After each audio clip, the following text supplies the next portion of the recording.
Om Sri Sai Ram. I offer my loving salutations at the lotus feet of my most beloved Swami. Delegates and youth who have assembled here, delegates and youth watching live from the 4 regions, welcome to the day 2 of the World Youth Meet on the themes spirituality and service. Every great individual is remembered by the world by one or two great attributes that they were synonymous with. When we think of Rama, we think of dharma, righteousness. Ramo, Vigravan, Dharmaha. When we think of Buddha, we think of detachment. When we think of our freedom fighter, Mahatma Gandhi, we think of non-violence.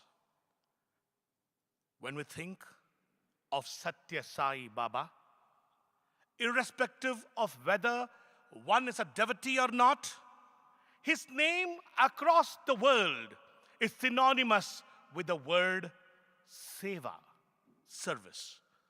Sai devotees, the world over, are remembered by people as those that follow the life of their master and who selflessly serve in various forms in society.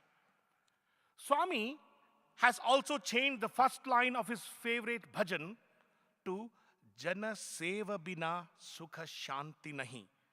The only way we can make our Lord happy is also embodied in the popular bhajan, Deen Dukhiyon se prem karo, mera sai prasanna hoga.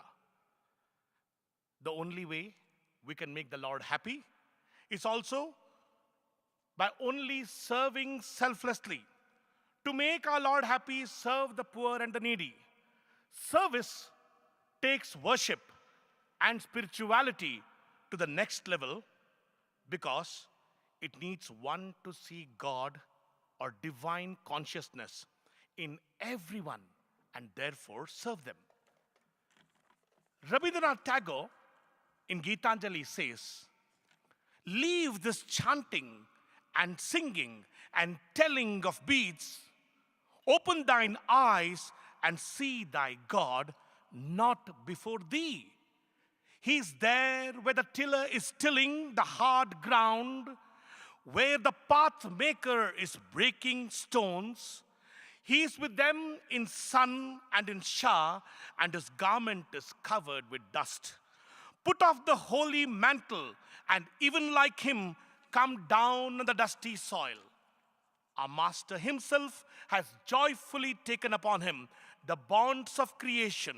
He's bound with us for all, with us all forever. Meet him and stand by him in toil and sweat of thy brow, says Rabindranath Tagore. Yes, it's only when one can serve with the feeling that one is serving God will it be true service. Abdul Rahim, known for his Hindi dohas or couplets, who was in Akbar's court, did a lot of charity. But he was known for one thing.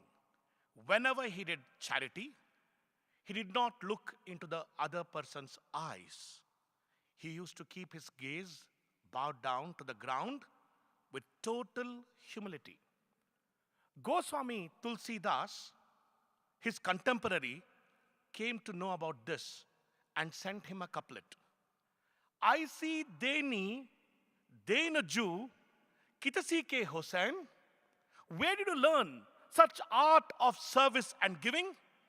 Juju kar, uncho karo. When you put your hand above to serve, Thyo Thyo, Niche Nine, you're looking down. Rahim replied, I see Deni Denaju, Kitasi ke Hussain. Juju kare uncho karo, Thyu Thyu Niche Nain. He says, देनहार कोई और है bhejet do din rain. The giver is somebody else who sends it to us day and night. Log bharam hum par kare, taso niche nain. I do not want people to mistake that it is I who's giving. And I want them to understand it's the divine who's sending and giving. And therefore, I lower my eyes. And Tulsidas ends this two couplet by telling, तुलसी संसार में सबसे मिली ये धाई, ना जाने किस रूप में नारायण मिल जाए. We do not know in what form is God coming in front of us. Be good to everyone, serve everyone, for you know not in which form God is going to appear in front of you. This is the attitude that Swami has made everyone cultivate. If you want to know creativity in service, if you want to get ideas to serve, if you are determined to serve amidst all obstacles, obstructions, and rules, that too when people feel they cannot serve due to pandemic restrictions, you have to see the service done by the Sai youth the world over. They have been a role model and a guiding light, and each of them has only served with the feeling that they are serving the Narayana. As Tulsi said, the Lord, their own Sai, who has emphasized Nara Seva is Narayana Seva.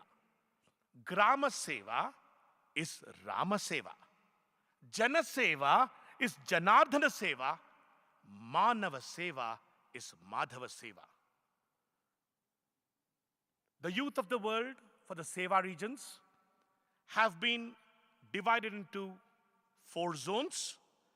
And right now, we begin today's session with a video of each of the 4 zones of the activities that they are undertaking. Over to the audiovisual team to take this forward. Followed by that, we'll be having the region-wise talk on their Seva initiatives.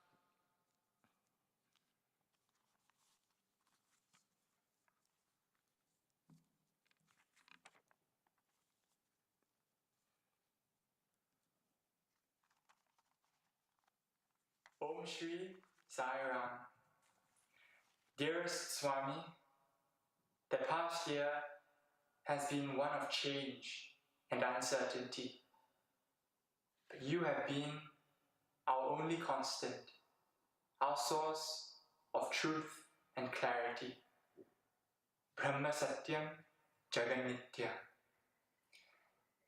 While most of the world is searching for a vaccine, you have taught us that the real cure is to find you within and all around us and experience our true selves. Aham Brahma, Sarvam Kalvidam Brahman.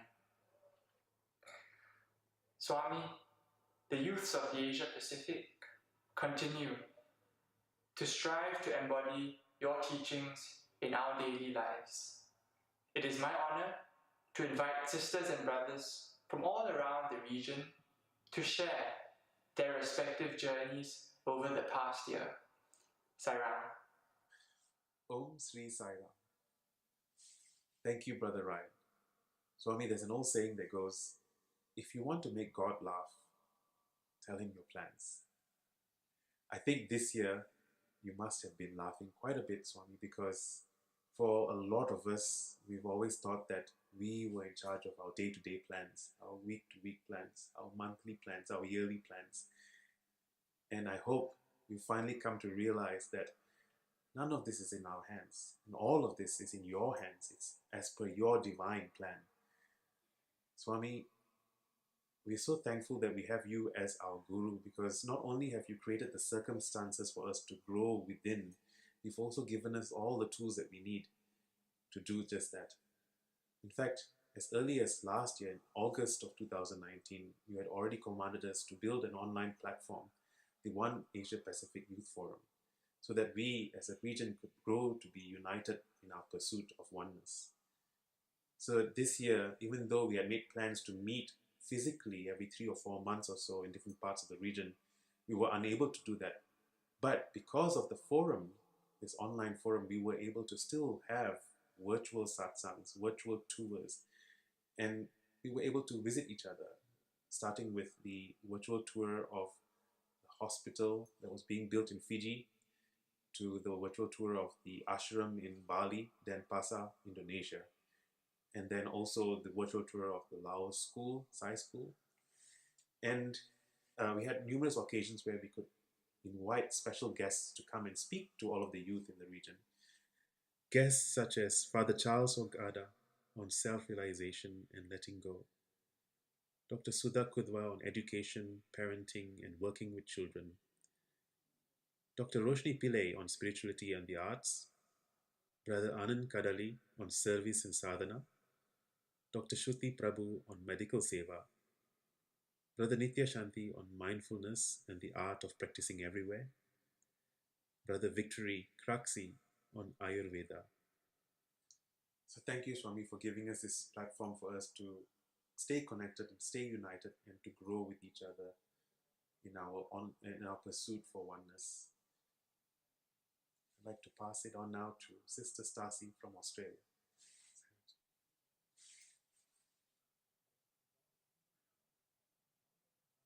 Thank you, Brother Dinesh. In Australia, service activities operate through the Heart of Love Foundation and Health in Kind organisation, both of which were founded by Baba. Youth are engaged in regular socio-care, healthcare and educare service activities.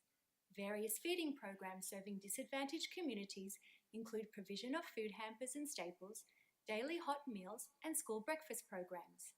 Regular health work has been conducted around the country for families in need, including medical checks, dental treatment, allied health consultations, and mental health and domestic violence supports. Prior to COVID restrictions, doctors and nurses also travelled to Fiji to take part in the monthly Sai Prema Foundation's medical camps. Around the country, youth are engaged in various educare initiatives, including facilitating self-confidence and life skill sessions, self-awareness in early childhood, and mindful parenting programs. The Australian youth humbly thank you, Baba, for allowing us to be a part of your work. I would now like to introduce Sister Krupali from Fiji. Thank you, Sister Stasi. With the divine grace of Baba, the youth of Fiji, through Sai Prema Foundation, have had the blessed opportunity to serve and make a difference to the lives of our fellow Fijians. The Be a Hero blood drives have continued across the towns and cities of Fiji, and we are humbled to be the recipient of the National Award as the highest collectors of blood for the past 3 years. The Health on Wheels Rural Outreach Program has continued to give free healthcare to thousands of Fijians. In COVID times, patients were brought into the Sanjeevani Medical Center from the villages for free consultations and were given transport and food. The Sai Annapurna food distribution has served over 170,000 meals in this past year, and with the divine blessings making Annapurna the largest food distributor in Fiji. The Sai Sanjeevani Medical Center and Children's Heart Screening Center has continued to see thousands of patients. With Baba's grace, the Sanjeevani Children's Heart Hospital is nearing completion, and the youth have taken a leading role in this monumental project. Next, we have Sister Dia from Indonesia.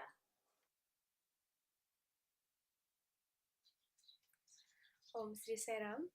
Thank you for Sister Krupalitapu from Fiji. It's really wonderful sharing an experience. Now, in Indonesia, we have 3 Sewa programs, which is Annapurna Sewa, Narayana Sewa, and Medical Sewa. The daily program it's going on is a homeless Sewa, which is we provide some food and drinks to the homeless people. The weekly program is a Annapurna Sewa. We do Annapurna since 2018, and the first school we serve is a primary school SD Negeri 3 Bangli, and the amount of the student we serve is about 300 students, and we conduct the Annapurna Sewa every Saturday. And the last program is a monthly program, which is Narayana Sewa and Medical Sewa. The next speaker is Brother Hiroki from Japan. Thank you. Ji Sairam. Oh, Shri Sairam. Thank you, Sister Dia. In Japan, youth are continuing Narayana Seva, feeding about 60 homeless people both in Yokohama and Tokyo on a weekly basis. Distributing food package, rice bowl, and daily supplies, which is also supported by youth from other parts of Japan. Also in Tokyo, we are fortnightly serving free meals to poor children and their families and foodstuff deliveries such as rice and vegetables directly to their home. Half a year ago, we started a weekly live streaming program on YouTube called Satsang TV, which we invited youth from Asia Pacific country as a guest speaker on every Tuesday night. We aim this to inspire younger generation in Japan about selfless service, human values, and to help those who are suffering from depression and difficult situations in their life. We youth are also engaged in human value class on every Saturday night since this April. We humbly thank you, Baba, for giving us an opportunity to serve as your hands. Next, we have Sister On Fong Sai from Laos. Salam. Om Sri Sai Ram. Thank you, Brother Hiroki. I'm from Laos, the land of peace and happiness. Very pleased to share our activities. Most importantly, Somi visited Laos this year. Somi was here for 4 days. Somi, next year we want you to be with us for 5 days. Under Educare, we have following Sathya Kindergarten, primary and secondary school with 300 children. A new boy campus built this year. A new land for Sathya University is being procured. Somi had mentioned that this will be the first Sathya University outside India. Under healthcare, we have Sathya Clinic provide free consultation and medicine and organize blood donation camp. Finally, under social care, we have monthly visit to school bright children. Besides Narayana Seva, we provide part of operational expenses.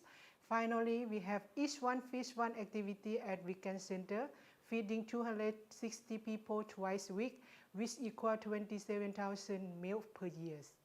Sairam.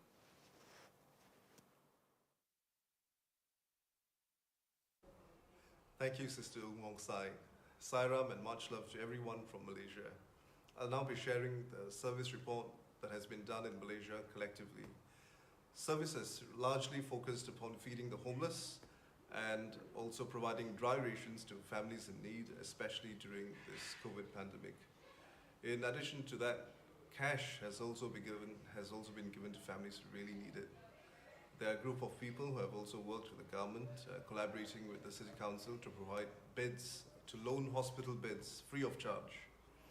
We have a group of youth who have adopted a certain area and they work with the children in that area, inculcating spiritual values in them and also integrating those kids into their service, namely feeding the homeless and also the cooking process.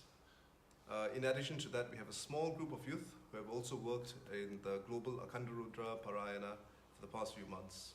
Next, we have Brother Murali from Singapore. Thank you, Brother Chulan. Salam, everyone. We would like to thank Swami for the strength and focus that he has granted us to go and perform his work in Singapore through the pandemic era. Here are some updates. For Seva, Feed Singapore, inspired by Swami's 94th birthday initiative, Let No One Go to Bed Hungry.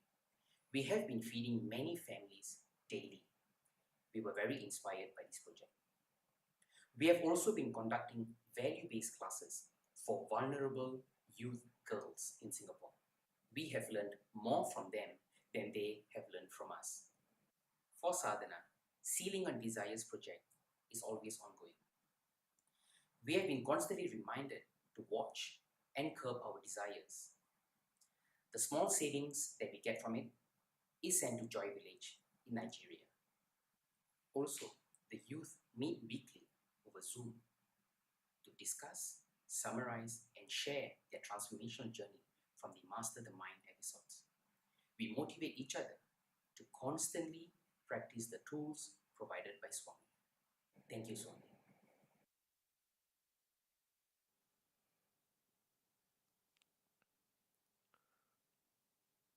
That was simply wow. Youth, young ones, united to help. They have just followed the inspiration of their master, who always talks about expansion love. I remember reading an article in a memoir called Hridaya Brindavan, published in 1979 by the students of Brindavan, in which there was a particular chapter or an article which said, transformation from a street dog to a street lamp, a person had written about himself. And this is what Swami is doing. Every individual is becoming a lamp, lighting not just themselves, but everyone who comes in touch with them. Jyot se jyot jagate chalo, prem ki ganga bahate chalo. Raah mein aaye to deen dukhi, sabko gale se lagate chalo. We are all pieces. He's the master. When the pieces come to the master, each of them become a masterpiece. And now we have individual speakers from different zones, from different countries, who are going to share about their specific service projects so that we too can be inspired. As I said, if you want to have creativity in service, we need to look at the Sathya Sai youth across the world. The first speaker this afternoon is Brother Phengphon Kansian Suk from Laos. Brother Phengphon Kansian Suk from Laos is a builder engineer by profession and a graduate of computer sciences. He's now engaged in consultancy with international organizations. Brother Phengphon will be sharing with us about Sri Sathya Sai School, Laos, and E1F1, Each One Feed One Seva program at the Vagrant Center. Let's watch his video. Brother Phengphon Kansiuk from Laos. Kansian Suk from Laos.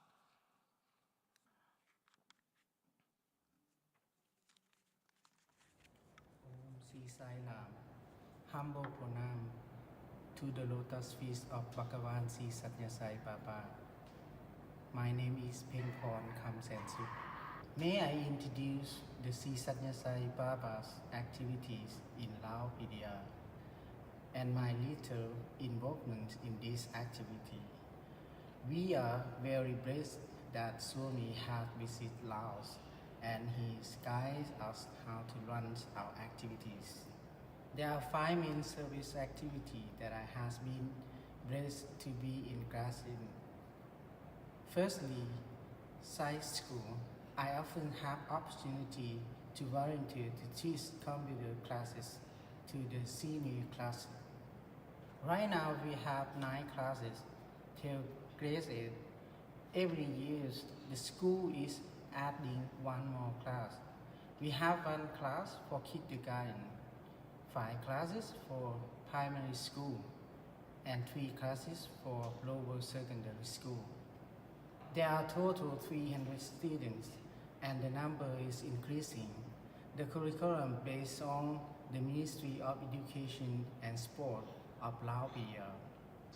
This year, with Swami blessing, the student of grade 5 in the National Primary Board exam this remarkably well.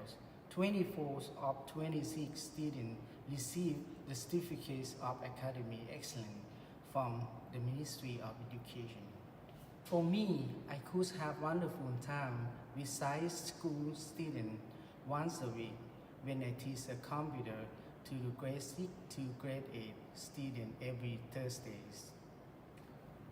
I am also excited to mention that this year we have finished construction of the new storage building for the boys' campus.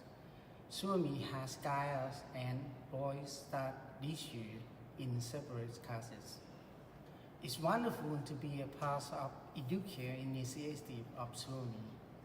Swami has blessed that the first ever Sri Sathya Sai University outside India will come up in Laos. The great grace indeed.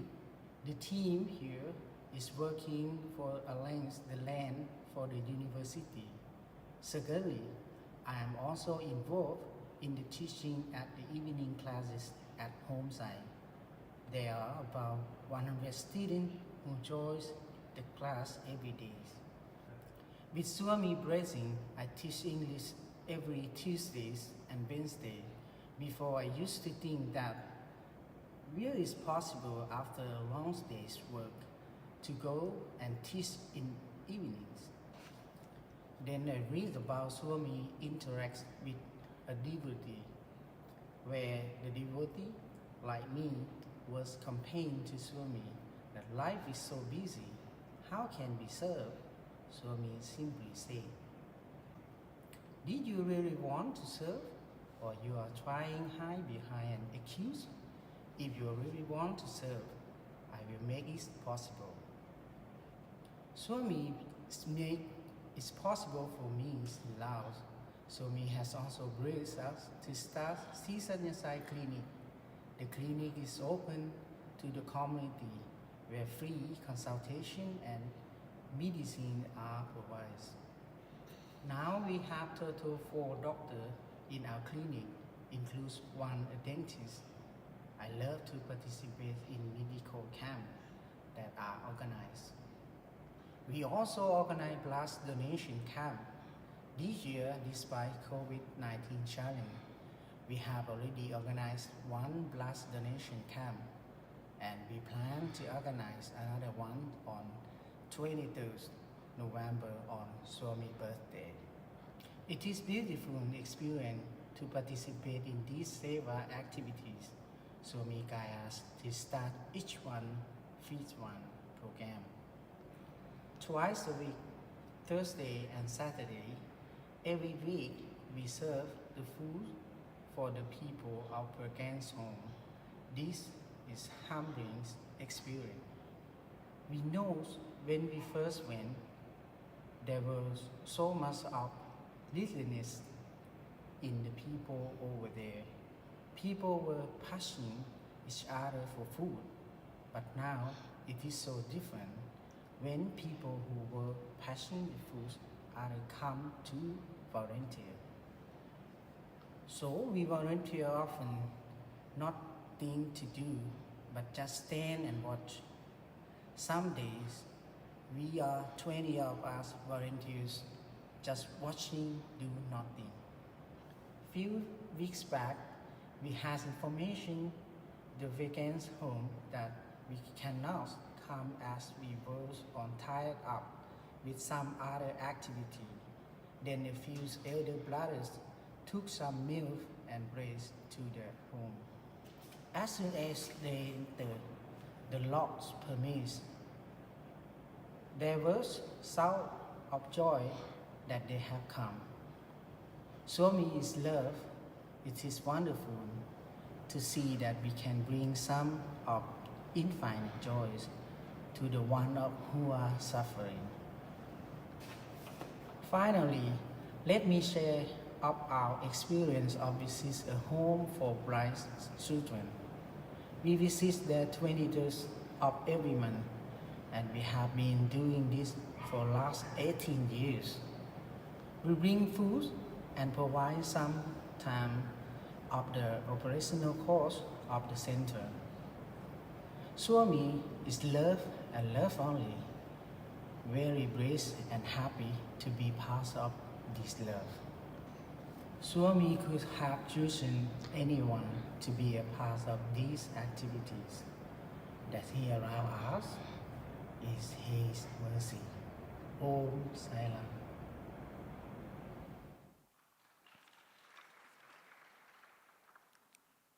That was Brother Phengphon Kansian Suk from Laos, talking about the Each One Feed One Seva program and the Sathya Sai School. We now move on to Sister Saumya Bhaskara from Australia. Sister Saumya Bhaskara from Australia is a clinical nurse by profession.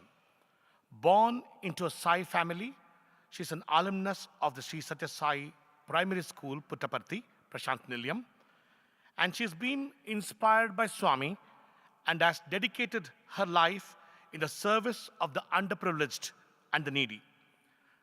Sister Saumya will be sharing about the free food hampers program in the Murvilumba place at Australia. Over to Sister Saumya Bhaskara. You can play her video.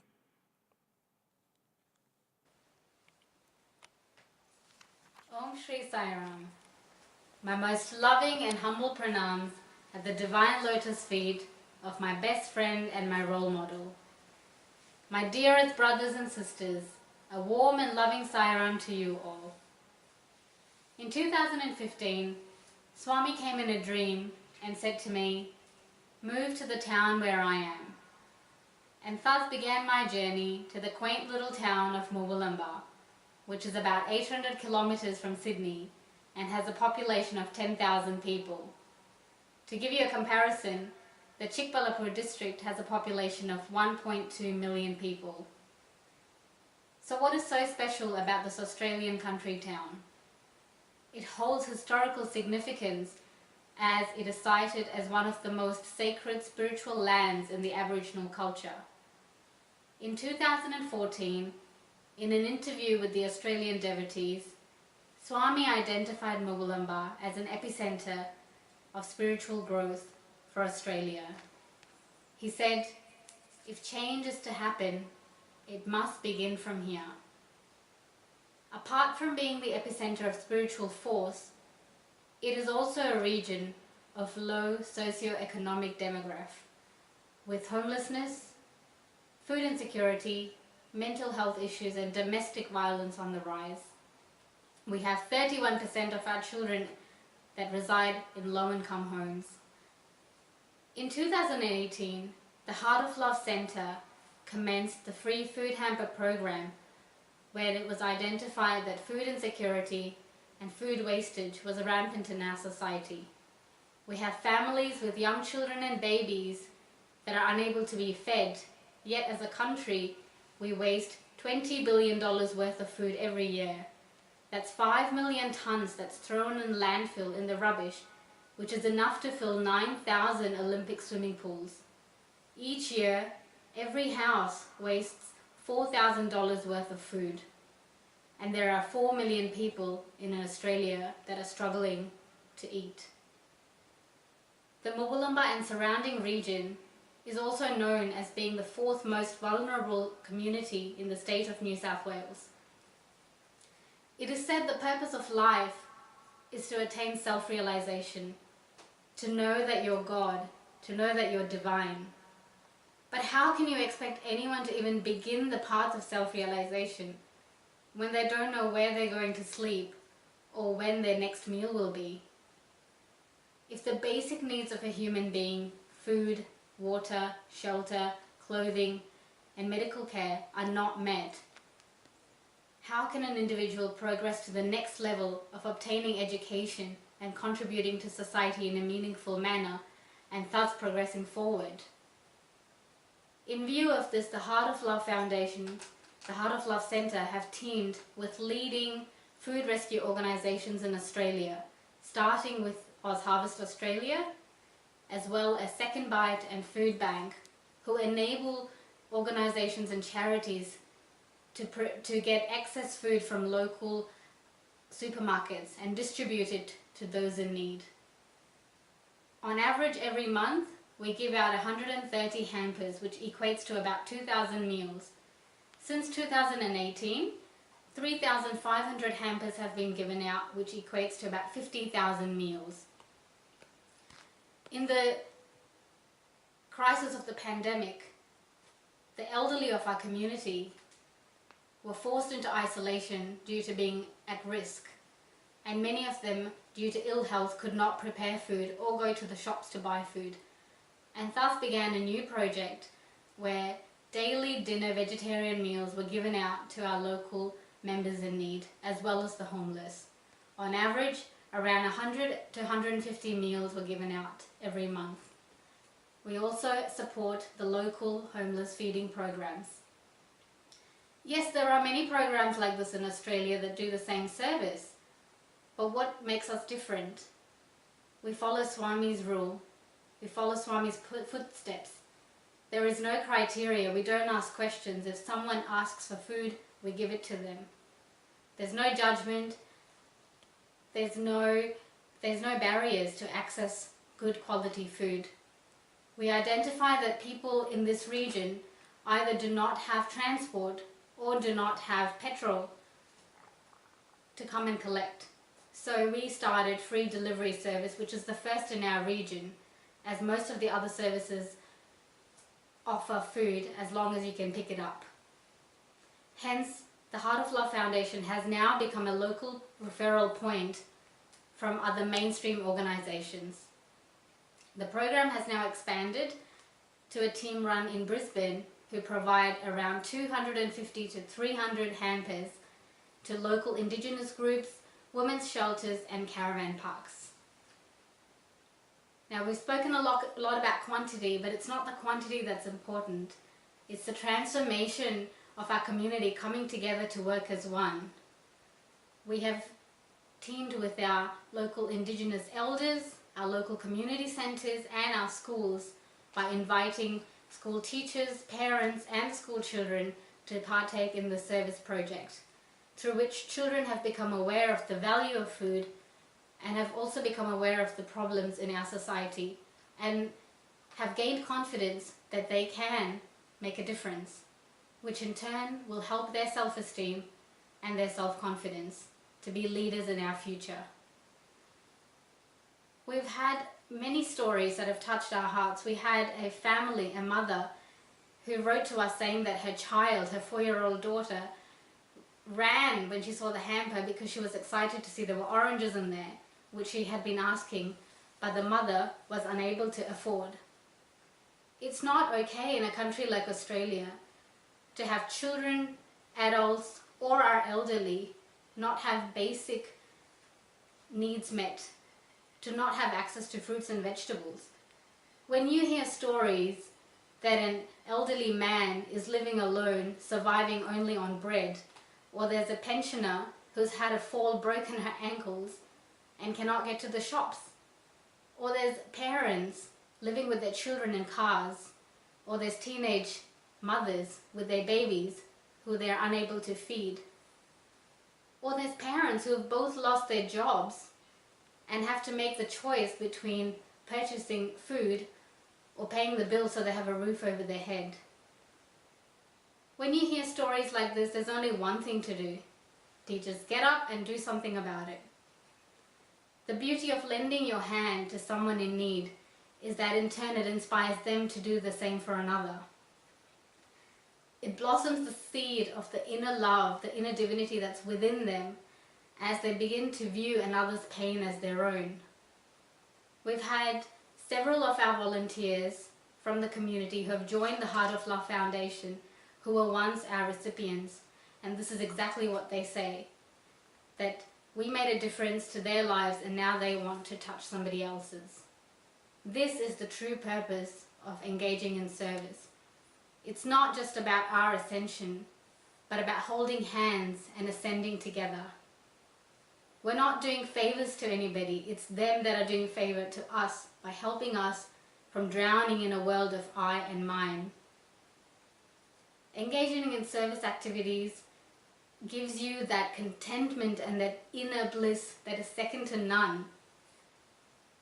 Dear brothers and sisters, as I close off, there is only one thing I would like to tell you.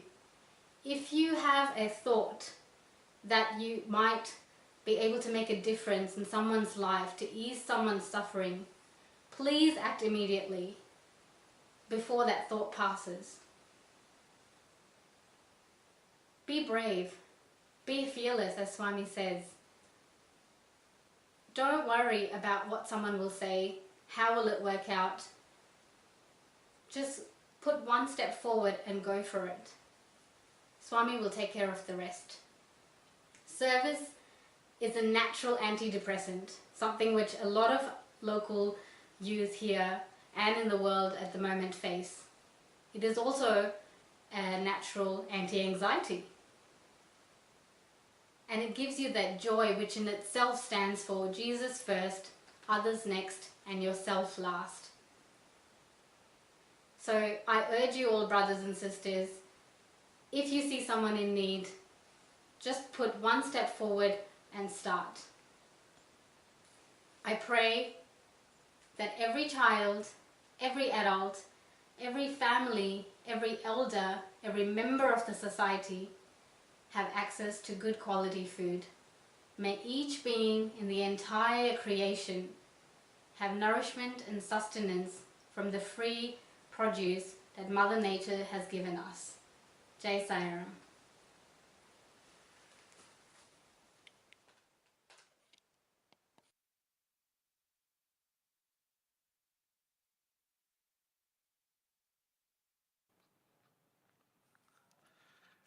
That was Sister Soumya Bhaskara from Australia. We now have Brother Prateen Lal from Fiji. Brother Prateen Lal is a qualified accountant who gave up his professional career at the divine instructions of Swami and has dedicated his life to Swami's mission in Fiji. Brother Prateen has been the treasurer and head of executive committee in the Sai Prema Foundation since the foundation was formed, and has now been chosen by Swami to be the manager of the upcoming Sri Sathya Sai Sanjeevani Children's Heart Hospital in Fiji. This will be the first Sanjeevani hospital outside of India, and Swami is going to inaugurate the hospital in April 2021. He'll be sharing about the Health on Wheels Rural Outreach Program. Brother Prateen Lal.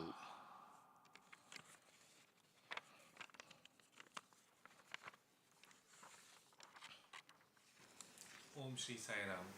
I offer my most loving gratitude at the divine lotus feet of our most beloved Bhagawan. Today, I have been chosen to talk to you all about Sai Prema Foundation's Health on Wheels free medical outreach programs. Swami began Health on Wheels in 2015 as the first project in Fiji. Swami insisted that the rural population in Fiji needed to be served and stressed that we begin these outreach programs straight away. And as has been the case, we jumped at the opportunity.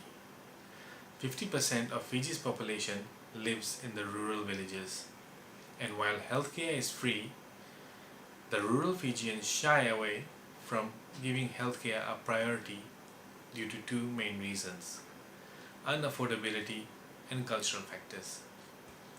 Cultural factors such as home remedies or the use of traditional Fijian medication is still a norm in rural Fiji. And secondly, the cost of transportation, whereby villagers have to change 2 or 3 buses to reach a major hospital, is also a deterrent. Therefore, the Health on Wheels medical camps takes the hospital to the villages. In the initial days, just a handful of like-minded individuals joined hands and chose to serve. Thereafter, we embarked on the journey of joining hands with the Ministry of Health. This included obtaining approvals from the respective districts, organizing logistics, and creating awareness by distributing flyers to the surrounding villages and schools. The initial days were very difficult. However, we had firm faith that Swami's will had to manifest. Getting both medical and non-medical personnel to join us for a day-long camp meant a huge commitment from dawn to dusk. These medical and non-medical personnel had to persevere and sacrifice their day offs to come and join us for day-long camps. And today, it is one of the most successful and largest outreach programs in the country, where up to 100 personnel join in to serve the local communities. The day starts as early as 6 a.m. and we travel for as long as 2 hours one way to reach the campsite. There, we set up a fully functional medical center. Most of our venues are schools and we involve the school personnel plus the local community heads who act as helpers on the day. As organizers, we focus on the workflow and try to iron out any bottlenecks. As Swami has said to us many a times, that our focus should only be on quality healthcare and not quantity. The day ends as late as 6 p.m. for most volunteers. However, the satisfaction derived from serving the underprivileged and needy population of Fiji is very fulfilling. Once back, the organizing team has a quick debrief session where we talk about the lessons learned and the areas to improve during the day. This is followed by a compilation of pictures for all our reporting purposes. The future plan for 2021 is to continue to grow Health on Wheels into one of the most successful medical outreach programs in Fiji. Dear youths, how fortunate we are to be youths in this day and age, being guided by our Divine Master. Let us not waste any more time. Let us stop thinking and let us start acting. Let us do all that we can to make Swami happy. Jai Sai Ram.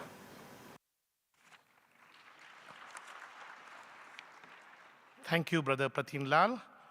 We now move on to Brother Murali from Singapore, who works, Murali Raju Devraj from Singapore. He works in the cyber security industry. He coordinates the COD, the Sealing on Desires project in Singapore, and is also known as the COD boy, Sealing on Desires boy by Swami. He does all his work with Swami in his mind and heart, and will be sharing about the COD project today.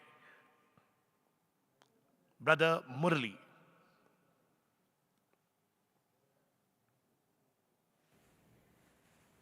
I offer my humble prayers at the lotus feet of Swami, who is inside and outside and everywhere around us. Sairam, dear brothers and sisters, and to everyone who's watching around the world.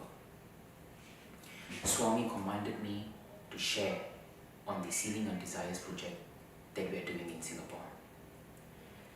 It all started in February 2017 when Swami visited Singapore for a youth satsang. We shared with Swami on the hospital, Ayurvedic Specialty Hospital in Nigeria, and some of the challenges that they go through.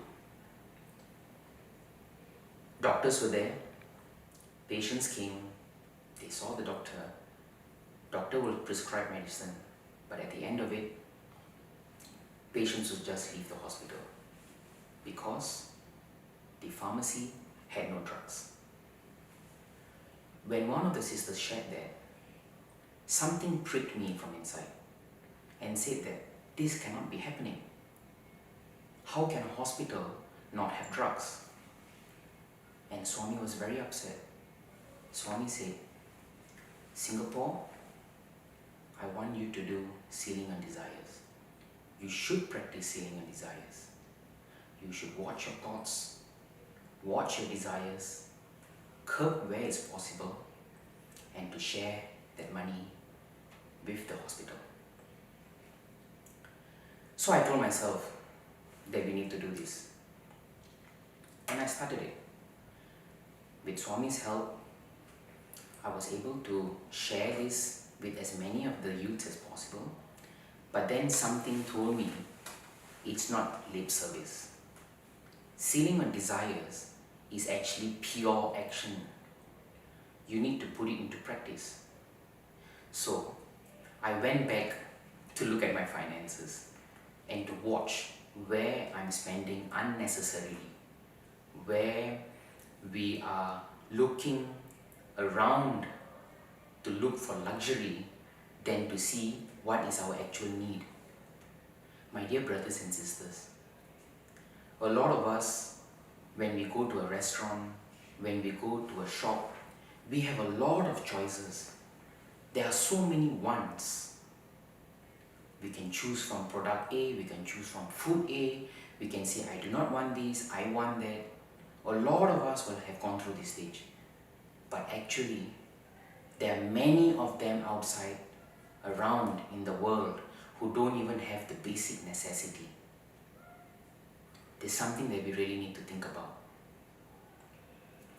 So, when I shared this message with everybody, the first thing they asked was, what are you practicing?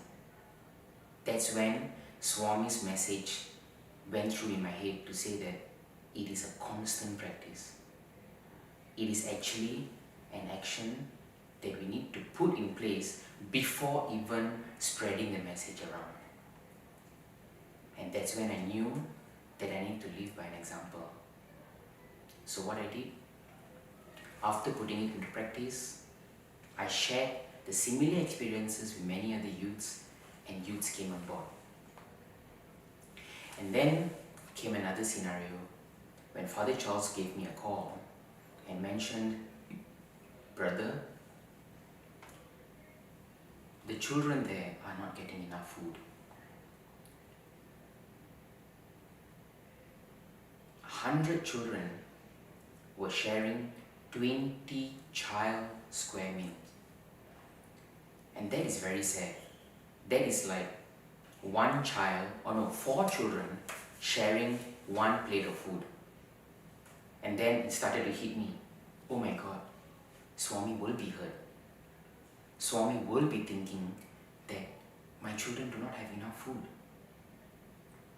And that's when I said, let's take it a step further and talk to even more youths. So when I shared with them, everybody came into the picture. A lot of them came and they said that something is wrong. These children do not have food. We have a lot of food. So I think something needs to be done. So why not, let's all together watch our desires to not waste food, to not waste money, to not waste energy, to see where we can save, and then put the small amount together and to share it with our friends or brothers and sisters from the other parts of the world. Let me ask you something, brothers and sisters.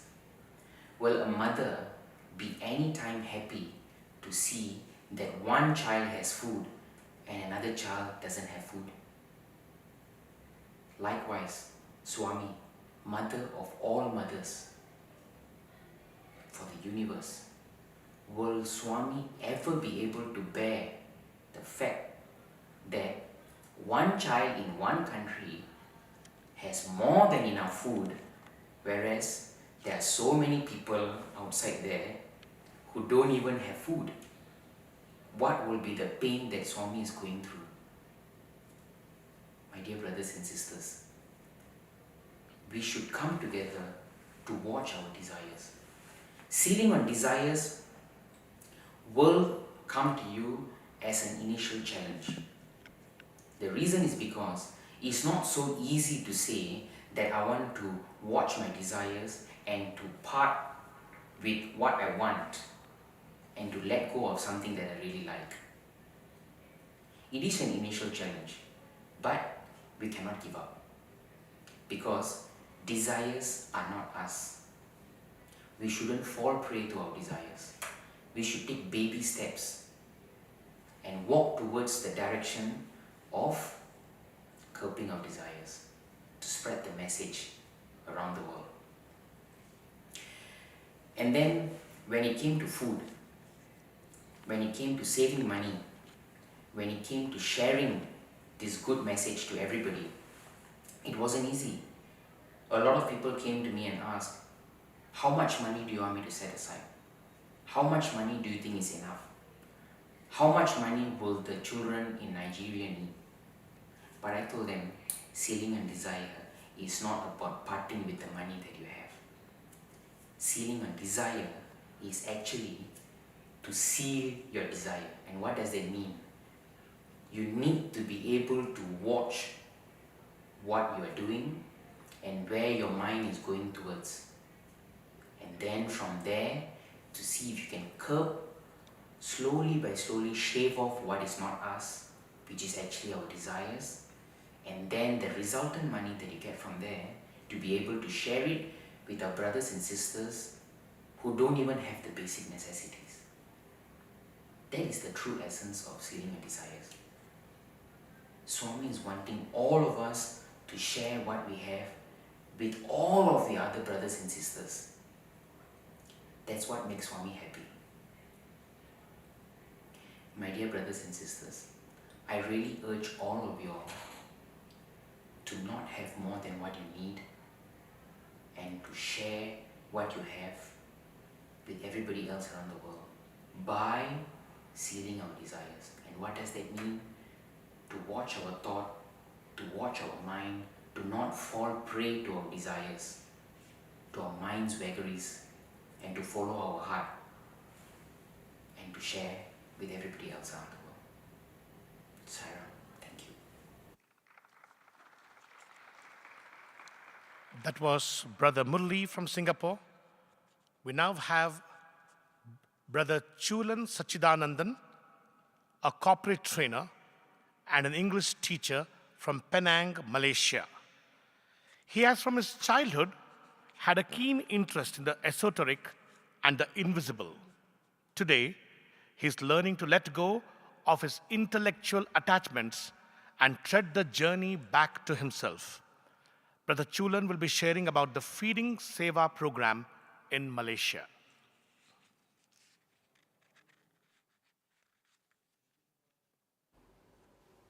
Dearest Swami, Sadguru Sri Madhusudan Sai, Sri Narasimha Murthy, Swami's beloved students, dignitaries, devotees, guests, and youth from around the world, Sai Ram. I will now share with you a little about the feeding program that has taken place in Malaysia over the past 1 year. Narayana Seva, as we know, has been a key component of Swami's mission. And it's such an important service because so many people out there have no idea when they'll be getting their next meal. In Malaysia, the feeding program took on two main forms, namely dry rations, which was typically provided once a month, and cooked food, which is normally done once a week. During the COVID-19 pandemic, a lot of us were not able to do any sort of service because of the strict lockdowns. However, the moment the lockdowns eased, the youths and volunteers were back in action, providing cooked food and dry rations to the needy. Interestingly, during this pandemic, one of the youth was approached by a governmental arm asking if he could provide service on a daily basis. So he did so for a period of 1 month, providing dinner for about 70 over individuals. Apart from that, he continues to provide weekly service until now.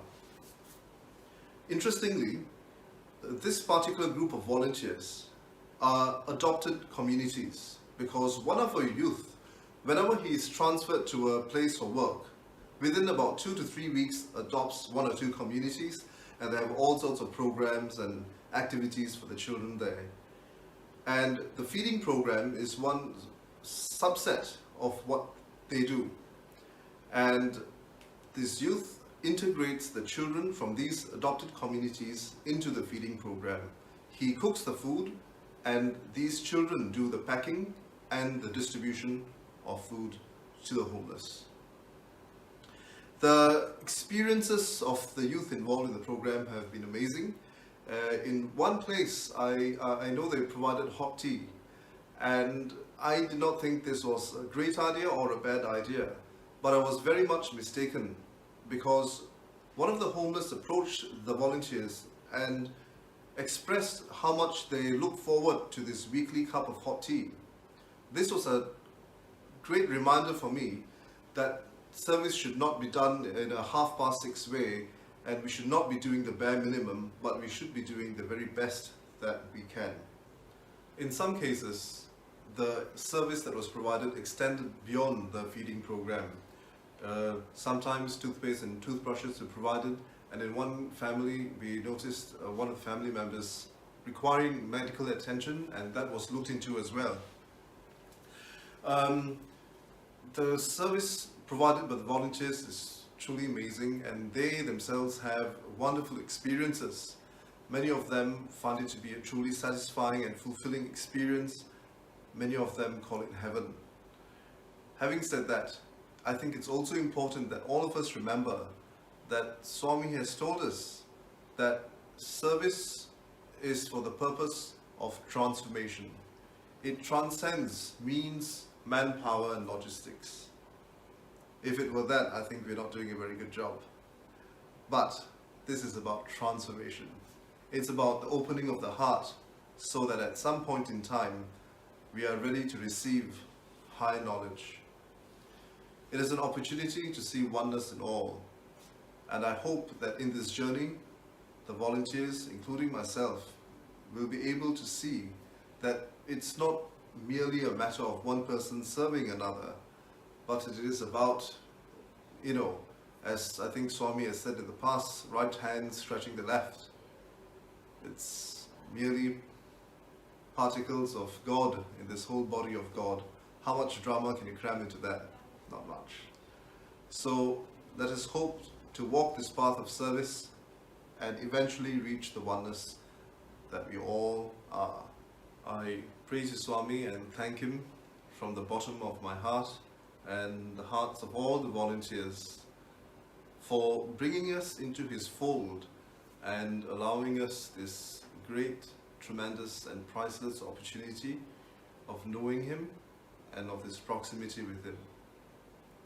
And I hope and pray that we will transform to become perfect instruments of yours, Swami, and at some point in the not too distant future, become you. Thank you. Sairam. That was Brother Chulan Sachidanandan. We'll now have the video of the Region 2 and Region 3 Seva Roundup.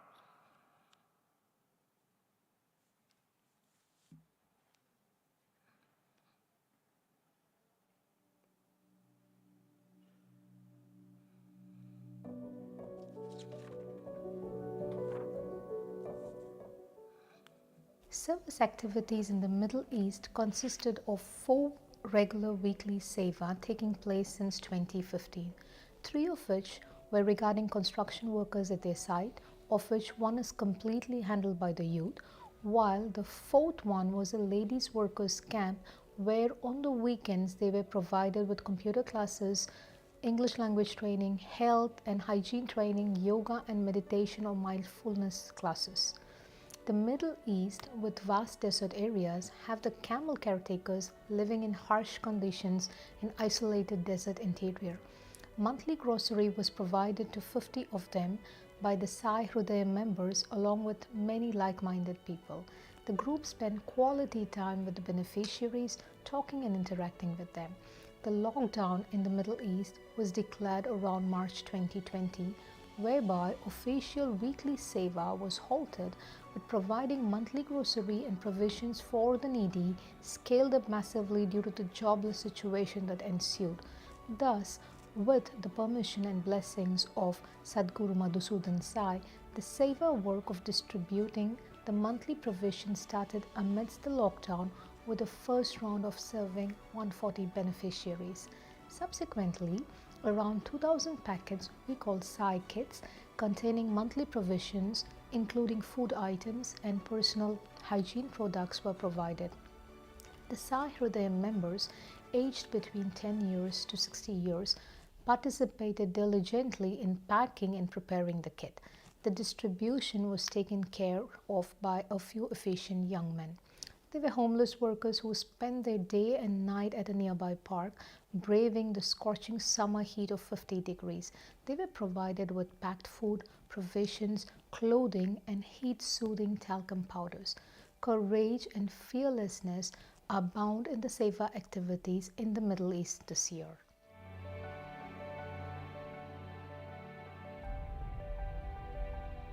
The Sri Lankan youth team have been keen to maintain active participation in various seva projects even during countrywide lockdown. Due to the strict restrictions put in place, throughout the year, it was a challenge to be able to carry out any form of service, but as with all things with Bhagawan's grace, the team was blessed with many opportunities to serve. His guiding hand was seen in the numerous donations of both funds and rations during the lockdown months, which were provided for low-income families, children homes, orphanages such as Gautama Tapovanaya Boys Orphanage and Maitri Girls Orphanage in Borella, to elders' homes, and in collaboration with other groups of volunteering seva like Cardinal Malcolm Ranjit's Archbishop's residence, to be distributed to the poor. These were safely delivered with the help of various individuals from a well-known supermarket through various channels like sponsored meals given to the homes and orphanages in the special celebrations of children from low-income families for Children's Day, etc. It is Swami's blessings and love which manifested and continues to manifest during these trying times, as he is in the heart of those who are served and in the heart of those who are serving.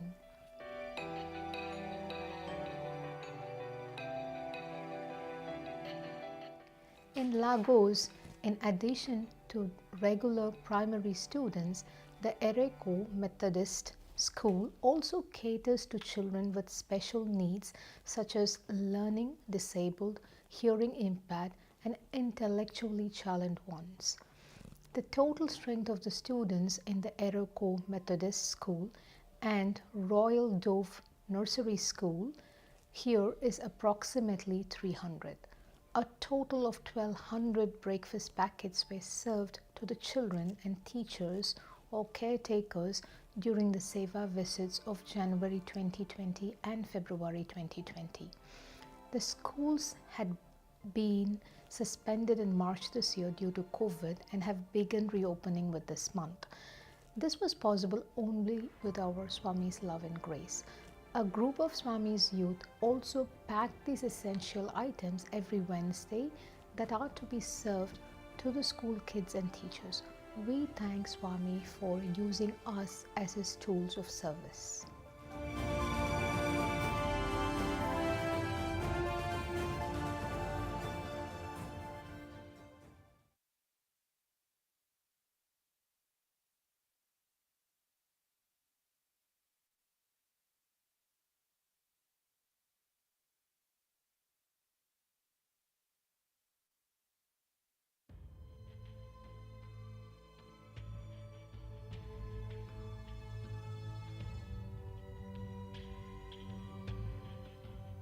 The youth in Europe and other countries of Region 3 have been united across borders, even though we have not been able to meet and interact physically this year. Whenever possible, the Seva activities carried on faithful and strong through this unprecedented time. Countries like Italy and Spain were some of the first that suffered a great deal from the pandemic in the months of February and March. However, the youth did their best to continue with their seva and were present to the need of the hour.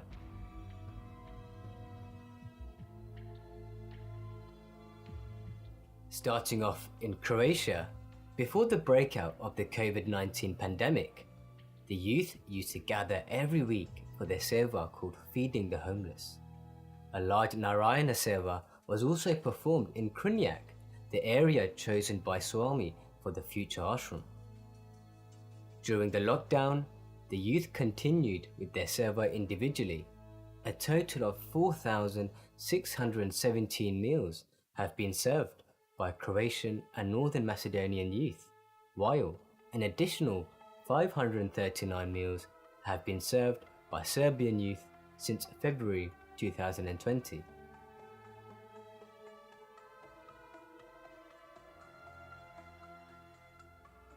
Over in Germany, the Feeding the Homeless program is underway in 3 different cities: Frankfurt, Munich, and Leipzig.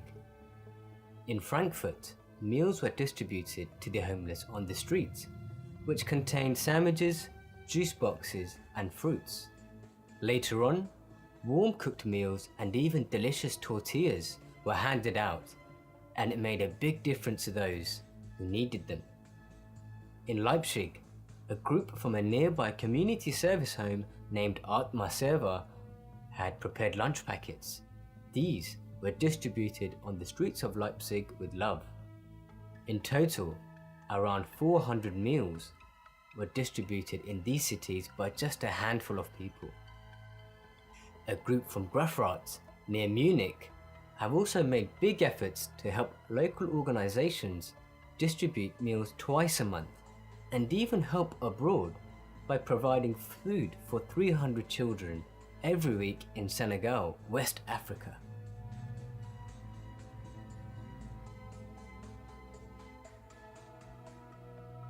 In the beginning of 2020, the devotees in Greece continued their weekly gatherings in Athens, making up to 700 sandwiches at a time, packing them in bags with sweets, juices and fruit, and delivering them to the homeless people and to institutions for children or for the elderly.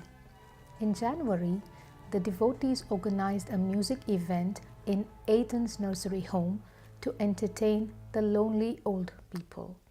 This nursery home was also provided with significant assistance during lockdown when devotees mobilized many Greek companies to offer their support with food supplies and other necessities. The same has been done for several other institutions as well. During lockdown, the Greek youth distributed pizzas and other meals to about 100 homeless people 2 to 3 times per week. Pizzas were also distributed to institutions with children, which made them really happy. In the end of summer, the devotees commenced a daily seva, collecting the remaining snacks from bakeries upon closing time and delivering them to different institutions serving poor families, elderly or homeless people. Throughout the year, the monthly seva of donating up to 100 supply boxes to poor families continued uninterrupted.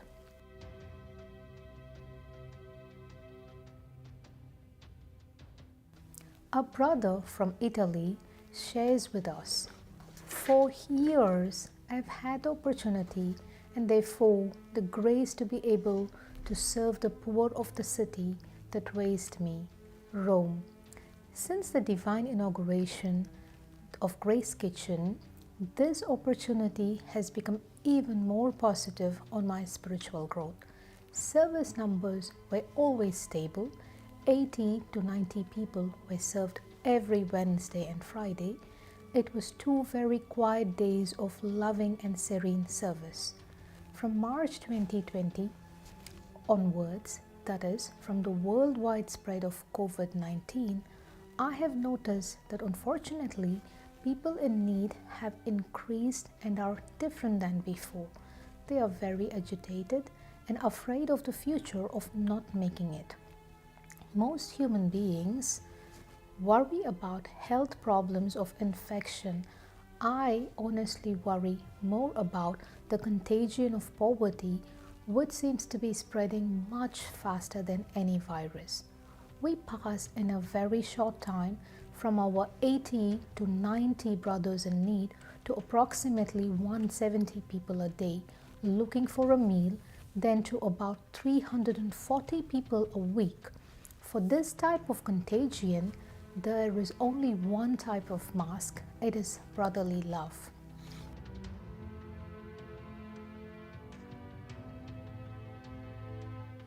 During the past year, the youth of Kazakhstan have been actively engaged in seva activities by the grace of Swami.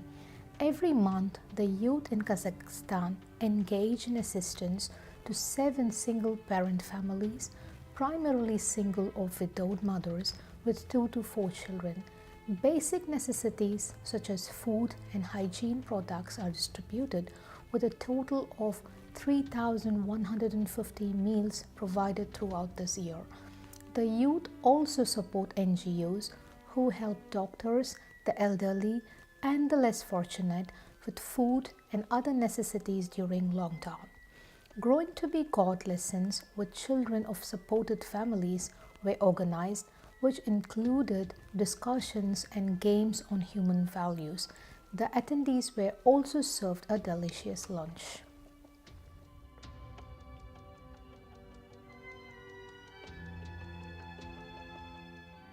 Over the last 12 months, the youth of the Netherlands have been focusing more on activities around feeding the homeless. It was as per Swami's command that several initiatives got started. On a weekly basis, dinner is served to around 25 people in a homeless centre.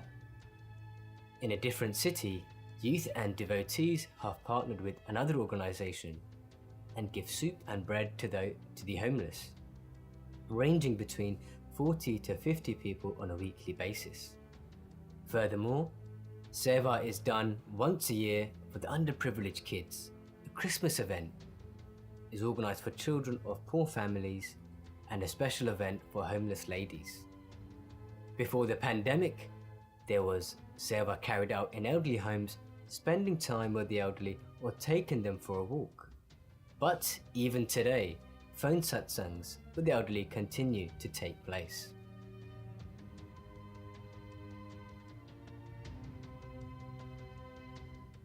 We head to Poland, where the youth are constructing a network of food stores where they collect vegetables, fruits and other food items that are still fresh but are at risk of being thrown away. The youth then take the food to the hungry and the needy, as well as to charities and centres that are also doing a similar kind of seva. Among these institutions are some centres working with refugees, young mothers, patients with Alzheimer's, and even some paediatric hospitals. This seva has continued throughout the year 2020.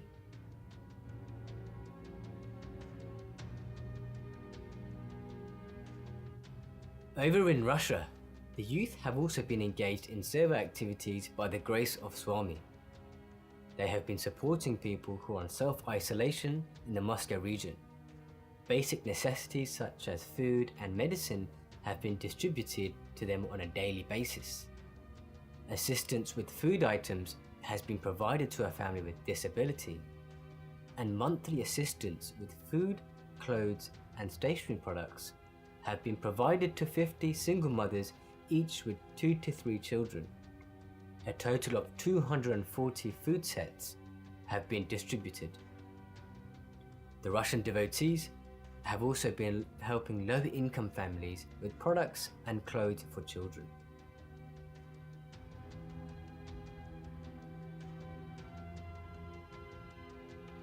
The Turkish devotees have been engaged in 3 main types of seva: distribution of coal and firewood, distribution of food, and offering help to animals. To help people face the cold winter, they have distributed 2.5 tons of coal and firewood to the needy in Shishli district and 300 kilograms of coal in Ushkum Rukoy district, both in Istanbul. Food is being distributed to the needy in Shishli, Umarli and Pendik districts of Istanbul. Furthermore, breakfast and snacks are being distributed to the children in need in Ushkum Rukoy district. The Turkish devotees extend their compassion not only to man but also to animals in need. Stray cats and dogs are offered food, fresh water and medical care every day in Zakariyakoy and Fenerbahce district. Birds, horses and all other animals in need encountered by the devotees were also helped.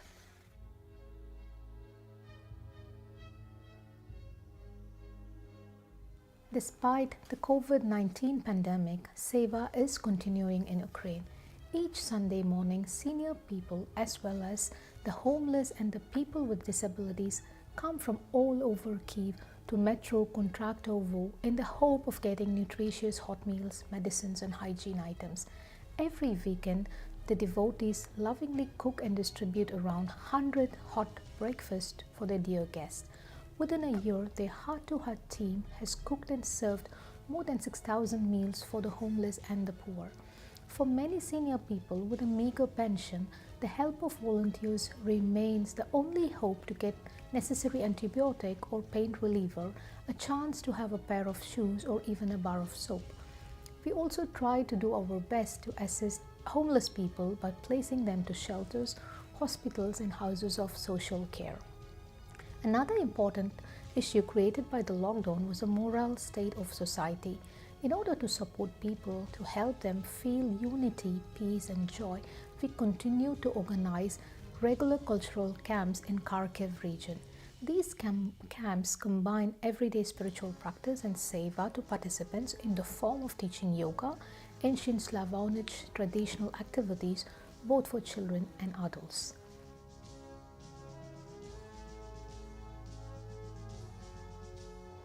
In the UK, a handful of youth have continued serving the homeless after the onset of the pandemic.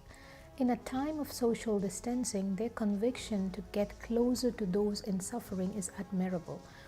When the lockdowns were introduced, the press reported that the homeless in London would be given hotel accommodation. However, a visit to the area revealed that the situation had not improved and the lines of people queuing for food had only gotten longer. The British youth decided to continue their weekly homeless service and now serve up to 150 meals at each session. In Luton, the youth have assisted with fundraising for local charities to provide meals to the elderly during the lockdown. They've also reached out to local restaurants and places of worship to arrange food for distribution. A particular highlight has been launching a campaign to support relief efforts led by Joy Ashram in Nigeria. Finally, the homeless service in Southampton and Portsmouth has not been deterred by current restrictions. Through collaborations with charities and local government, British volunteers of all ages remain available to help the rough sleepers in these cities. By working closely together as a group, they now serve an important role in the local community. To conclude, we should mention that there's one type of seva that the lockdown did not hinder. It is the work carried out by our translation teams who worked ceaselessly in each country to translate more Uvacha books as well as master the mind videos. There is always a need for help in this world, but now it is even more required, especially from those like us who have the opportunity to help wherever we can in any way possible. We cannot be afraid, not us, who are lucky enough to have God to guide us. God is omnipresent in our lives, and we know it well. We shall carry on to share the love to all, and especially to our fellow brothers and sisters who are in need. Let our brothers know that they need it, that we are and will be omnipresent in their lives. And as God fills our lives with joy, we must be the joy of so many others. Not all the inhabitants of the earth can sit in the Premamritam, so not everyone can have Baba's darshan. So let him sit in our hearts and become for them that darshan. I believe this is the purpose of our existence, to give to all of those in need that which we have had the opportunity to receive, not once, but for as many times it may be needed.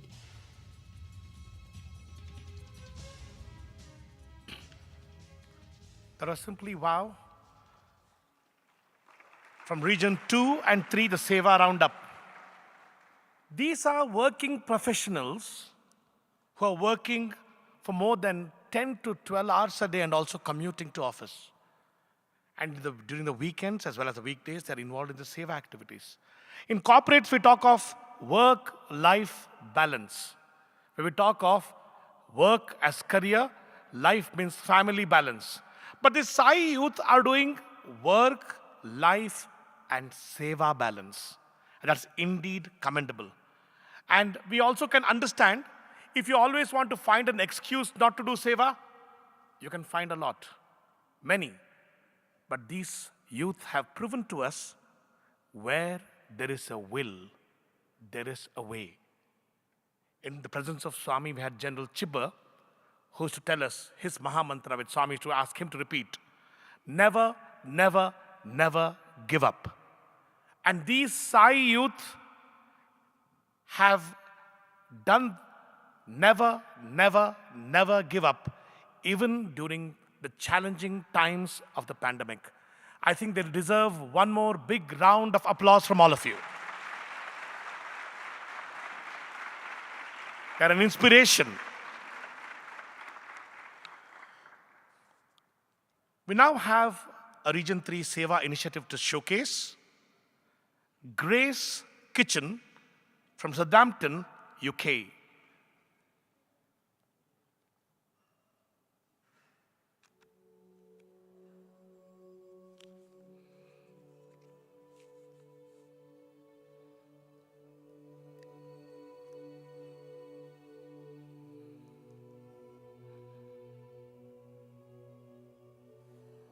Sire, in 2013, one of the devotees met Peter and his wife Lynn, who fed the homeless on the streets of Southampton. They were serving food to the homeless every day. Peter's day would start at 6 a.m. collecting food, heating and serving it. He wouldn't eat until he had served everyone. Cooking 6 days a week, serving food twice a day on the streets. He bought a van only for this purpose, to carry food and goods for others selflessly. A truly remarkable act of love. His wife is disabled and Peter is the main caretaker. They are on very low income. How many people do we know on a low income who dedicate their lives to others? We found this remarkable and it was pivotal in changing our life to serve others. We helped Peter where possible with food and any other items necessary. We then started to cook the occasional Saturday once a month and experienced firsthand his struggles. It became apparent that Peter was in desperate need of a break. With a handful of volunteers, we started cooking every Saturday, serving hot food, sandwiches, fruits, snacks and hot food. That became our regular Saturday seva. For the homeless, winter is the most challenging as they need more warm clothes to survive on the streets. We do our utmost to provide this. Over Christmas, we gave everyone a small gift each. Some of the homeless even started trusting us and shared their problems with us. We got to know the seasonal homelesses and the regulars, those who just can't afford food or fend for themselves. For the last 7 years, we have been working as a team to serve the homeless and I truly have been blessed with this amazing opportunity to spread the love of Swami by serving others. When serving on the streets, the homeless would share their stories and experiences. This opened my eyes to start appreciating and being grateful for everything I have. During the COVID situation, even though we had to stop serving on the streets, with Swami's grace, we have united with different charities to continue serving. This was a completely different experience for us all, as we couldn't interact with the homeless. We started giving the food to the charitable groups, and they would serve it to the needy, since they had the right permissions to do so. Since the lockdown, with God's grace and human effort, volunteers of Grace Kitchen have delivered over 21,000 meals. Never did we imagine this possible considering the situation with the virus this year. Swami had told us to unite with other groups of like-minded people. Initially, many of the charities in Southampton were working in isolation. However, the situation with COVID has brought us together and given us the opportunity to unite and serve. These are groups of volunteers who haven't met our dear Swami on this material plane, but are inspired by his love that gushes forth from their hearts, something that is very tangibly felt throughout their service. We have been working jointly with 3 charities, Southampton Street Pastors, Society of St James's and GEMS Charity, to provide hot meals, sandwiches, pre-packed food parcels, groceries and toiletries. The journey started mid-March and we joined together to deliver meals 4 times a week across 2 cities. This meant delivering about 560 meals a week, which many thought would be unrealistic and an impossible task. I would like to say to my brothers and sisters in Seva, you have done it, you did it, you made the impossible absolutely possible, because you believed in the great divine energy within you. We continue to be amazed and humbled by such great examples of Seva. From the youngest child of 4 years old to the eldest person of over 80, all equally relevant and involved. I'd like to share with you one of the stories of one of the volunteers' neighbour's 4-year-old son. He was so excited about the food, and whenever he saw one of our volunteers packing the car, he would ask, "What are you doing?" His mother asked if he could participate. He said he was good at drawing and wanted to help, so we agreed for him to design the bags for the food deliveries. From such a young child to the elderly of the group, they are in isolation, but nonetheless, nothing stops them from cooking and carrying out their seva. They insist on providing food weekly for us to deliver. This has given them great joy. Every seva day throughout lockdown is a miracle, as food keeps coming unexpectedly. Whenever we think we can't do this anymore, more people join in with more food. This is only thanks to the abundant grace and divine inspiration of our beloved Swami. Our local group, which was a handful of volunteers, is growing because people are asking about Grace Kitchen and Love All Serve All. Love All Serve All is written on all the hot packages, and this has brought about a lot of interest amongst the volunteers that don't know Swami and those people who are receiving. As someone said to me recently, this stands out as the hardest time of their life, but the most inspirational. My name's Michael Cave. I live staying in the homeless in our Abyss Hotel, and I really appreciate all the food that you made. It's the best I've ever had. And I really appreciate it from my heart what all you lot do. The little messages you put on the boxes are beautiful. Love you all with a little glover. I mean, that takes time in itself. So thank you. Bless. Thank you very much. During lockdown, this seva not only helped thousands of people in need, but as a group, we have united much more and are learning to work as one. It has been an internal transformation for everyone. We have seen people show dedication, selfless love and service in action, perseverance, devotion, commitment, surrender and much more. Hi, it's Mike here from Southampton Street Pastors. I just wanted to say thank you so much to all those involved at Grace Kitchen. The work that you guys have done has been phenomenal. You'll know that we've been providing food to the homeless on a Friday and Saturday evening for quite some time now. And this food that you have supplied has been so welcome. It's been delicious and nutritious. And I know that when you're placing a hot meal like that in the hands of someone who is genuinely homeless and hungry, that the appreciation has been enormous. So once more, thank you. Thank you so much for all your hard work. God bless. Speaking on behalf of all my brothers and sisters, I want to say that we are very grateful to Swami for giving us these opportunities to dedicate our life to service and thus come closer to him. Saira.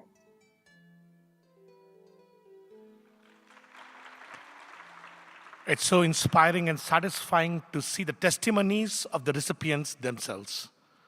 We now will have a Region 4 Seva Roundup.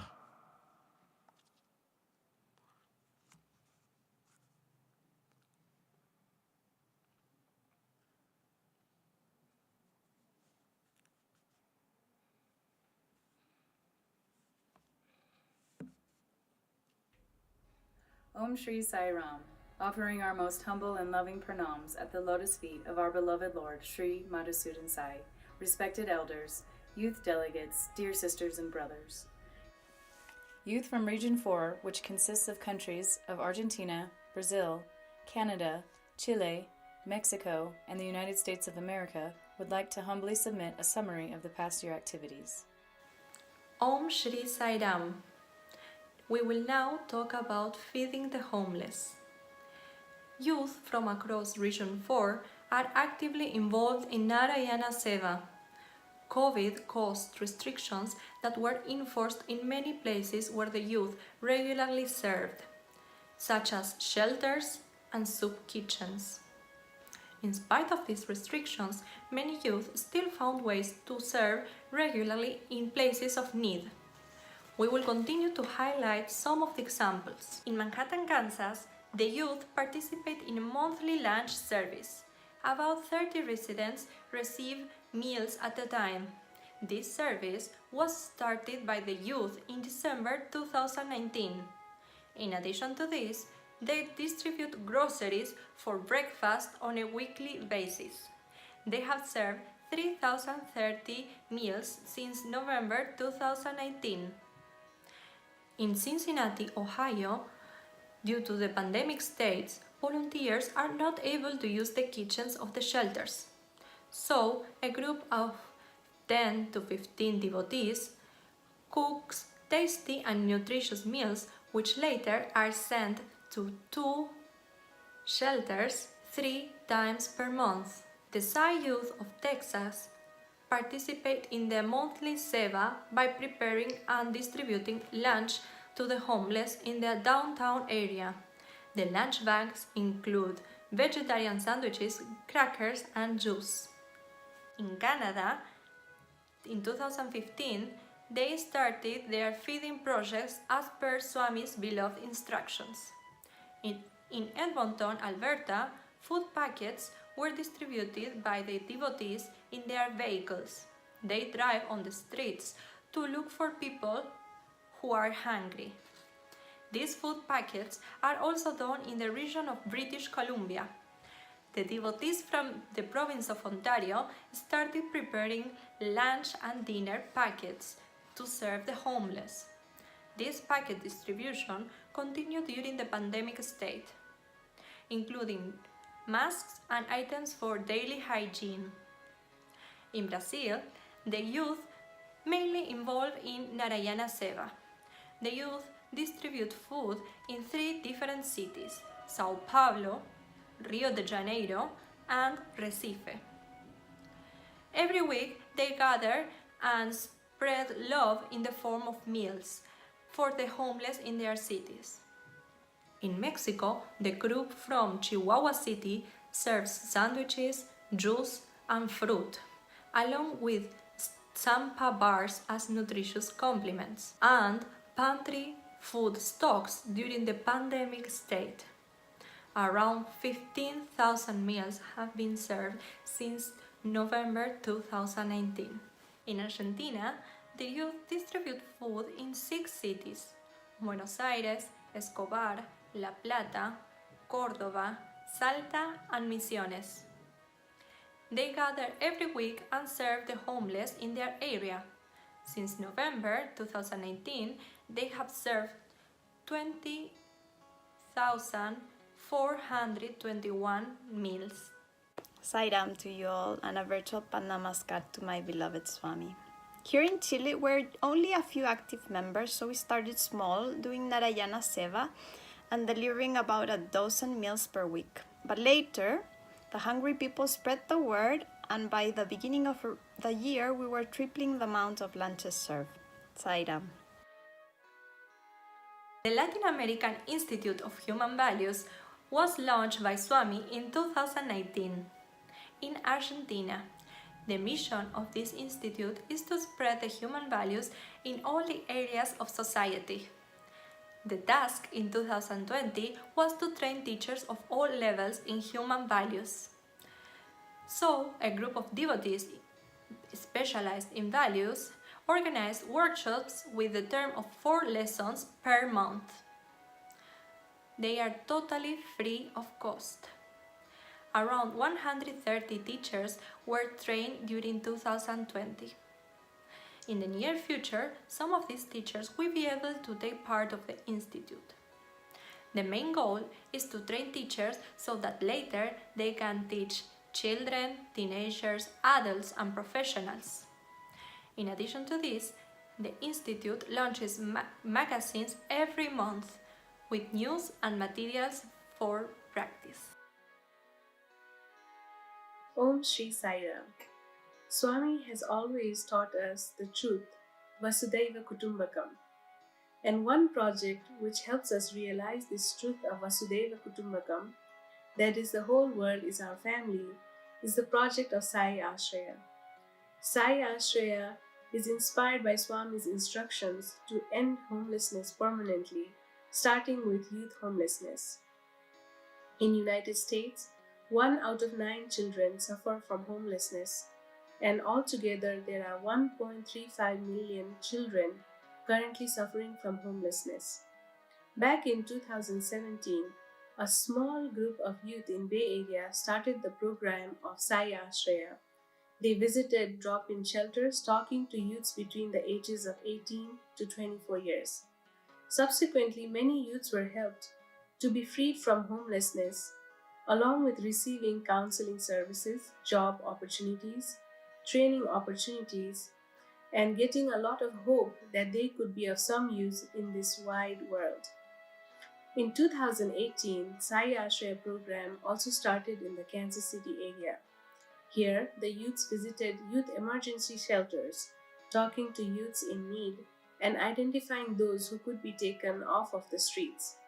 So far, 6 youths in the Kansas City area have been helped by this program, and 3 of them continue to receive rental assistance, transportation, groceries, financial help, as well as educational help. Most importantly, these children are encouraged to pursue education so that they can become useful members in the society. Some of them have also received educational scholarships. Some have gone to driving schools and have been successfully obtaining their driving licenses. It is amazing to see these children go from streets and under the bridges to living in warm and safe homes. Sai Ashraya program has many aspects, including outreach programs, youth support groups, feeding the homeless at the shelters, as well as dropping off supplies in the homeless shelters, along with collaboration with many local organizations. One such group in Arizona regularly visits the local shelter where battered women and children are taken care of. They hold monthly teen meetings where they organize programs to bring joy to the faces of the children who have been displaced. In New York, large amount of donations are being made to churches as well as homeless shelters, mostly including clothes and items of personal hygiene, along with unperishable food items. Kids helping kids is another important aspect of Sai Ashraya, where the high school children talk about homelessness in their own classrooms, and they encourage their own peers to reach out to them if they should be in any trouble. This helps to catch these children before they fall into the trap of homelessness and help them take out of this. Kids Helping Kids is also planning to come up with a phone application which will help identify these kids before they fall into the trap of homelessness by identifying them when they apply for school clubs. In this way, Sai Ashraya program has been helping different youths all across United States and has helped us youths realize that we are one with these other youths we are helping, hence realizing the great truth of Vasudhaiva Kutumbakam. We thank Swami for this opportunity given to us to help ourselves in this way. Sai Ram. Sai Ram. The Love and Peace Global Youth Newsletter was launched by Bhagawan Sri Sathya Sai Baba in January 2017. His command was to collect all the seva activities done by youth all across the world and bring it out in the form of online newsletters every week. Since January 2017, a total of 198 online newsletters have been published. Since November of last year, 48 such newsletters have been published. Each week, a different region leads coordination of the newsletter, publishing the seva activities done in that region, and also sharing the transformational stories of the youth involved in these seva activities. Region 1 involves youth in the Asia-Pacific region. Region 2 involves youth in the Middle East, Africa, and the Indian subcontinent. Region 3 involves youth in the European countries, and Region 4 includes youth in the North and South Americas. In order to cater to a large crowd speaking in Italian language, Region 3 newsletter is also published in Italian language every month, and similarly, Region 4 newsletter is also published in Spanish language every month. Different youth coordinators help to collect the Seva activities and transformational stories from different countries, which are compiled by dedicated volunteers and finally edited and put in a newsletter template by an employee. Therefore, Swami has given us the opportunity to serve all the youths all across the world by publishing these newsletters online on a weekly basis. Saira. Ending Loneliness is a program with an intention of ending loneliness for both the elderly and the youth. Through volunteering at elderly homes, the residents are able to interact with the youth through group activities, including games, music, crafts, and reading. The positive change in the spirit of the elderly is transformative for the youth because the youth realize how their friendly and loving presence is much needed for people who are suffering from this internal battle. Because physical access to elderly homes is not permitted in the U.S. at the moment, the volunteers have taken upon themselves to write pen pal letters once a month to the residents who are now completely secluded from the outside world. In this way, the youth can stay in contact with the residents and to let them know they are not alone and not forgotten during COVID times.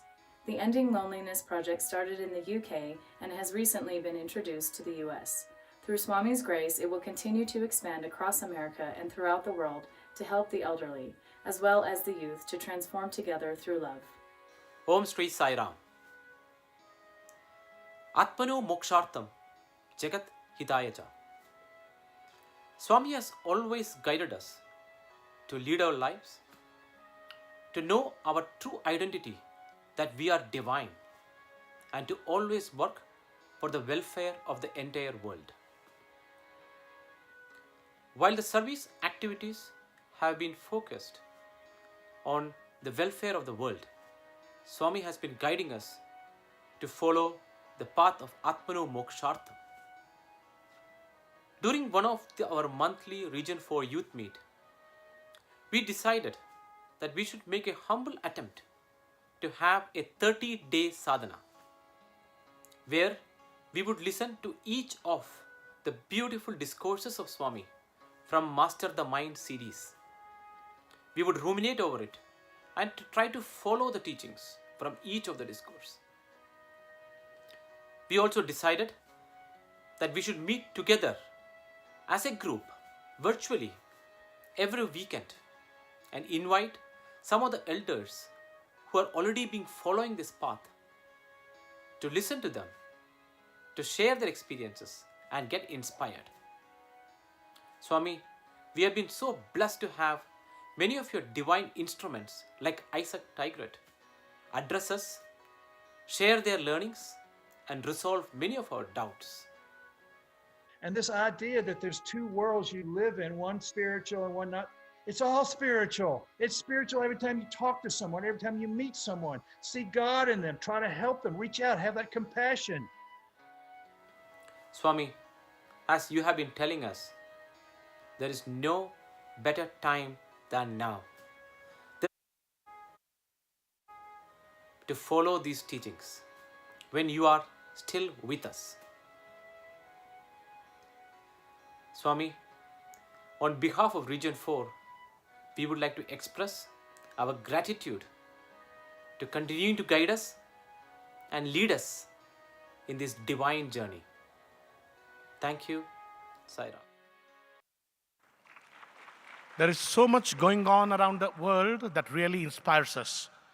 With the last two videos, a showcase video, Seva Initiative from Argentina, followed by the Seva Initiative from the US.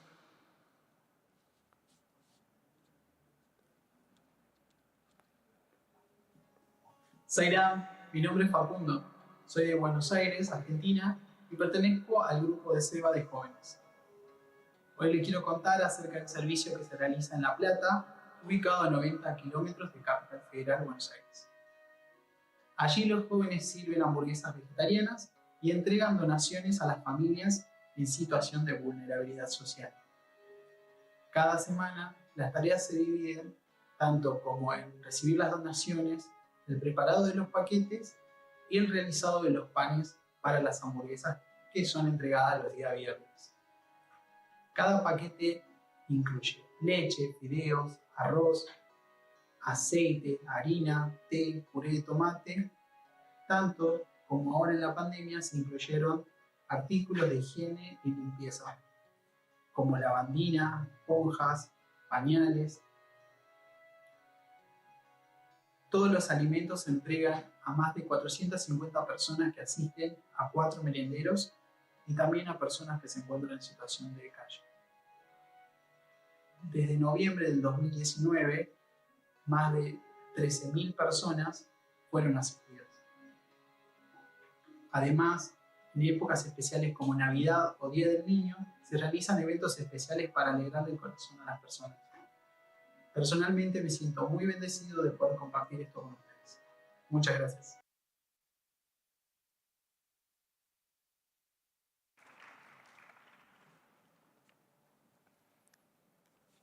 The next one, the Seva initiative from the US. Om Shri Sai Ram. Swami has always taught us the truth, Vasudhaiva Kutumbakam. And one project which helps us realize this truth of Vasudhaiva Kutumbakam, that is, the whole world is our family, is the project of Sai Ashraya. Sai Ashraya is inspired by Swami's instructions to end homelessness permanently, starting with youth homelessness. In United States, 1 out of 9 children suffer from homelessness, and altogether there are 1.35 million children currently suffering from homelessness. Back in 2017, a small group of youth in Bay Area started the program of Sai Ashraya. They visited drop-in shelters talking to youths between the ages of 18 to 24 years. Subsequently, many youths were helped to be freed from homelessness, along with receiving counseling services, job opportunities, training opportunities, and getting a lot of hope that they could be of some use in this wide world. In 2018, Sai Ashraya program also started in the Kansas City area. Here, the youths visited youth emergency shelters, talking to youths in need and identifying those who could be taken off of the streets. So far, 6 youths in the Kansas City area have been helped by this program, and 3 of them continue to receive rental assistance, transportation, groceries, financial help, as well as educational help. Most importantly, these children are encouraged to pursue education so that they can become useful members in the society. Some of them have also received educational scholarships. Some have gone to driving schools and have been successfully obtaining their driving licenses. It is amazing to see these children go from streets and under the bridges to living in warm and safe homes, to go from hopelessness and depression to having full confidence in themselves that they can become something in their lives. It is amazing to see them go from poverty to having a job and a car. Sai Ashraya program has many aspects, including outreach programs, youth support groups, feeding the homeless at the shelters, as well as dropping off supplies in the homeless shelters, along with collaboration with many local organizations. One such group in Arizona regularly visits the local shelter where battered women and children are taken care of. They hold monthly teen meetings where they organize programs to bring joy to the faces of the children who have been displaced. In New York, large amount of donations are being made to churches as well as homeless shelters, mostly including clothes and items of personal hygiene, along with unperishable food items. Kids helping kids is another important aspect of Sai Ashraya, where the high school children talk about homelessness in their own classrooms, and they encourage their own peers to reach out to them if they should be in any trouble. This helps to catch these children before they fall into the trap of homelessness and help them take out of this. Kids Helping Kids is also planning to come up with a phone application which will help identify these kids before they fall into the trap of homelessness by identifying them when they apply for school clubs. In this way, Sai Ashraya program has been helping different youths all across United States and has helped us youths realize that we are one with these other youths we are helping, hence realizing the great truth of Vasudhaiva Kutumbakam. We thank Swami for this opportunity given to us to help ourselves in this way. Sairam. That was Brother Facundo from Argentina and Sister Rashmi from Kansas, USA. And